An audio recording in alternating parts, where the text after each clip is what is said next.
Last week I was attending a church service in Johannesburg in South Africa, and I was part of the service, and I thank God for opening my eyes to see the other side of the world and how they worship God and how they continue to praise God, as the South Africans are known by the way they worship God, from their cultural lenses they use, and we thank God for that. I was invited to give a short sermon this afternoon, and I thank God for this opportunity to come and deliver the Word of God. On my way back, I was thinking of a theme: let the Word penetrate and transform lives. Let the Word penetrate and transform lives. Two readings from the New Testament are very complimentary, and I'm hoping that you will read as you go back after this service and try to contemplate yourselves according to the readings that we heard this afternoon. Let the Word of God,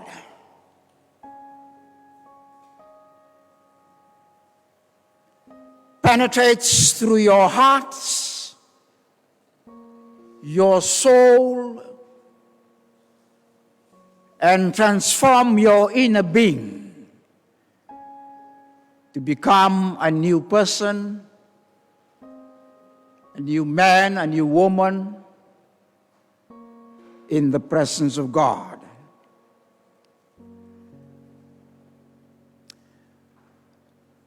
The Bible is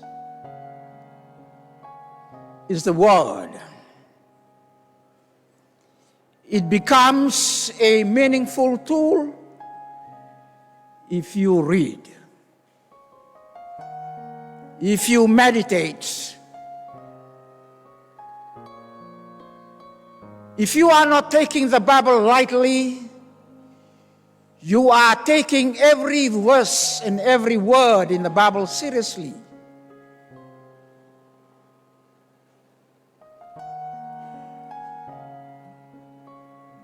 And let that word, that divine intervention of God the Creator, penetrates your inner being and transform your hearts.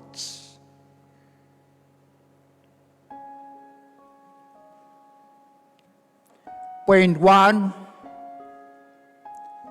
the status of the Word. The status of the Word of God, the living Word. This Word that comes out from the mouth of God the Creator creates a new thing. It is a powerful source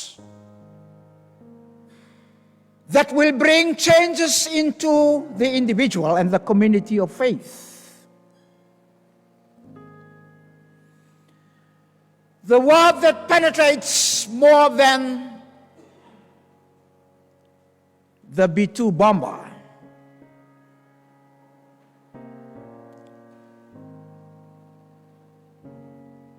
The bunker blaster bomber of the United States. It penetrates up to 20 or 200 feet from the surface. This Word will give life. Not only life, but the fullness of life. That fullness of life is within Jesus Christ, the source of the Word. Indeed, the word that comes out from the mouth of the living word creates a new thing, a new being, and become a new person through that word that comes out from the mouth of the living God. The word that is the source of strength. We are here as church leaders, as affiliated members of different denominations in this country. We are here to celebrate. We are here to magnify the name of God and His words. Despite the differences that we have in color and creed, we are here through the power of the Word and through the Word of the divine being. The Word that enlightens our pathways. We can see visions and dreams. Our pathways will be determined and enlightened by the Word, the living Word of God. The word that separates darkness from the light.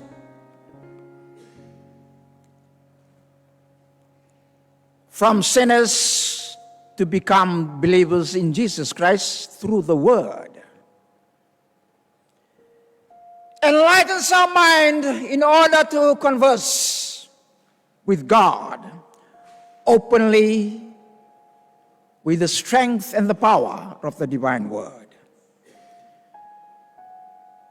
The word that unites us as a body of Christ, and we are here ecumenically, not by the power of the Methodist Church or the Anglican Church or other denomination in the country. We are here ecumenically through the power of the Spirit of God's Word. The word that unites us to see the vision, to see the tomorrow. The future becomes brighter and brighter when we are working with the Word. Because the Word penetrates our vision, our dreams, our understanding, our knowledge, our community life. We are here as communion with Christ, as the body of Christ. I hope that we will continue to be with God, the one who opens our hearts and minds and worship Him directly or indirectly through the divine intervention, through the divine power of God. Making sense, my second point this afternoon, making sense of the Word. Of the Word that becomes practical to all of us individually or communally. Making sense of the Word. It makes sense if you read. Not only reading, but reading attentively with the hearts connected to the Word, and that Word is Jesus Himself. It makes sense if you believe in the Word, not only reading, but believing in the Word. Trusting the Word of God will help you individually, communally, and move forward constructively with God, the owner of the Word. It makes sense when you meditate through the Word, through the Scripture. It becomes yours. Not the book that you are going to read, but the living Word that speaks directly into your hearts. It becomes your portion. the Word, the living Word, becomes a part of your inner being. We examine ourselves daily, weekly, and monthly through the Word. When you read the Word, it becomes yours. You are part of the Word, and you live by the Word, and you continue to work with the Word. And the Word is part of your being. You examine yourselves, your life, your mission, your partnership, your relationship through the Word of God. And you will see the world through the lenses of the Bible, the Scripture. We see the whole world, we see this cosmos, we see this universe. We must see the world through the eyes and through the lenses of the Scripture, the Word of God. That will differentiate how you see the world with the worldly perspectives and lenses. I urge you, my friends, through this ecumenical service this afternoon, please use the Word of God to see the whole world. My third point this afternoon: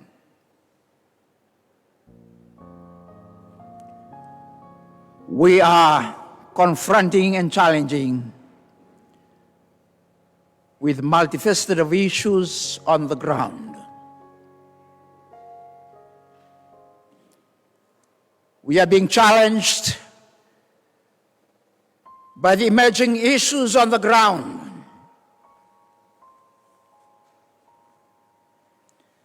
The World Council of Churches is being challenged by the multifaceted issues around the globe.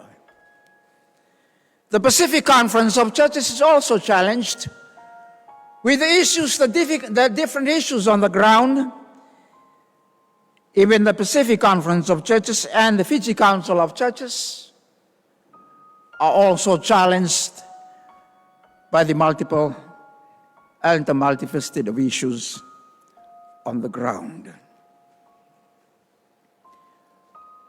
We are challenged by substance abuse and substance use, not only by our teenagers, but all of us citizens of the country. The church is challenged by the moral behaviors of all citizens of the country. We are challenged by drug addicted. We are challenged by illicit trafficking around Fiji and the Pacific, and also this is a global issue on the ground. We are challenged by genocide and human degradation in the Pacific, not only in the Pacific, not only West Papua, but mostly other countries around the globe. We are challenged by conflict and wars, and even climate change. That is an emerging issue or a current issue that we are facing in the Pacific and in the country.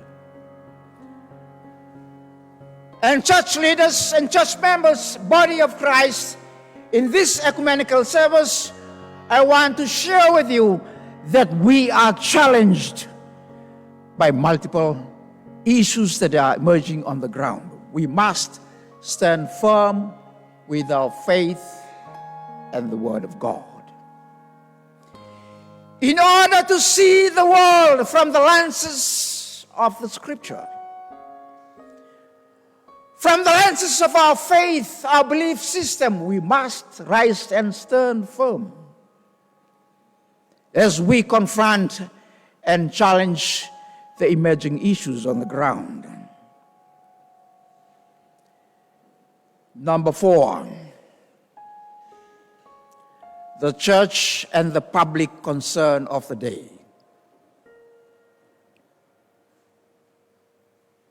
The church's concern, not only the concerns of the church, it becomes a public concern of the day. Young leaders of tomorrow are directly and indirectly affected by substance use or substance abuse in this country. A new wave of genocide prowls around like a roaring lion in the country. I use the word a new wave of genocide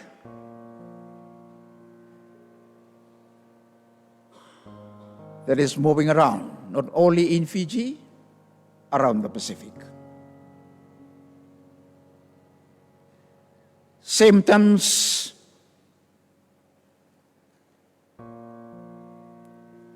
of substance abuse is a threat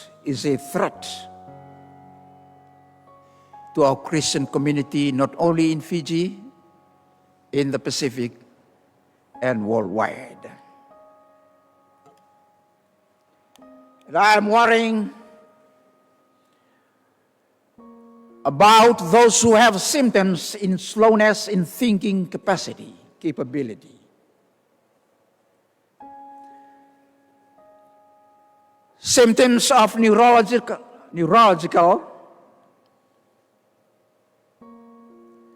symptoms of amnesia,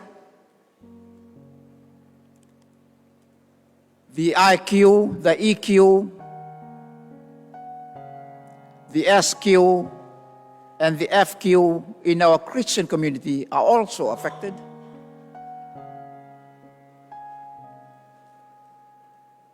And I have a question I want to pose this afternoon. What will happen in our community in the next 10 to 20 years in Fiji and in the Pacific? What will happen if most of us indigenous and a wider community of Christian believers do not read the scripture?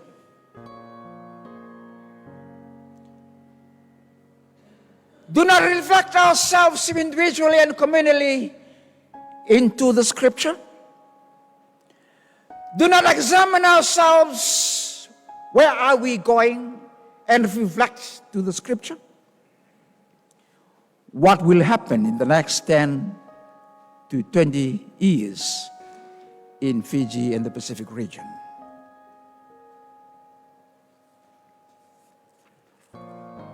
My final point this afternoon.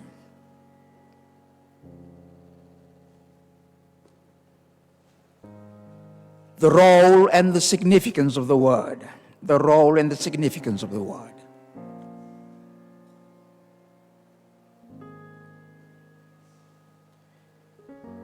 Timothy says,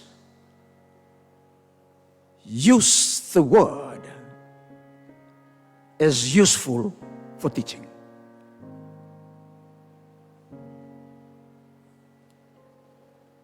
We have our own methodology and training materials from our denominations, from our churches.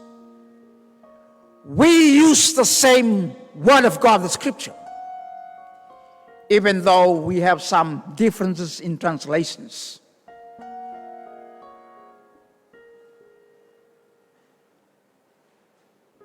The apostle says, use the word for teaching. for rebuking, for correcting, and for training in righteousness. So there is a significance, a role that plays by God Himself and the Lord Jesus Christ Himself. To us, we must read attentively in order to examine ourselves. Where are we and where are we going? We need to read the Word from our hearts. And Peter says,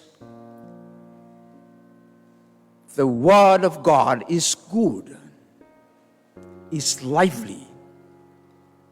It is a word that we should use from the family,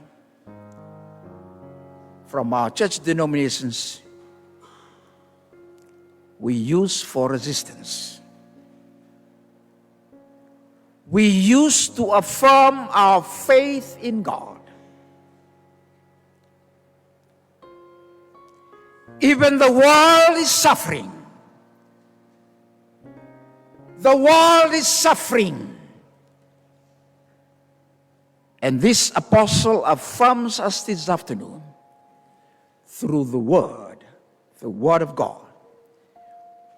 We should be able to stand firm and rise above everything through the Word, the living Word, Jesus Christ, the Savior of the world. In the name of God the Father, God the Son, and God the Holy Spirit. Amen.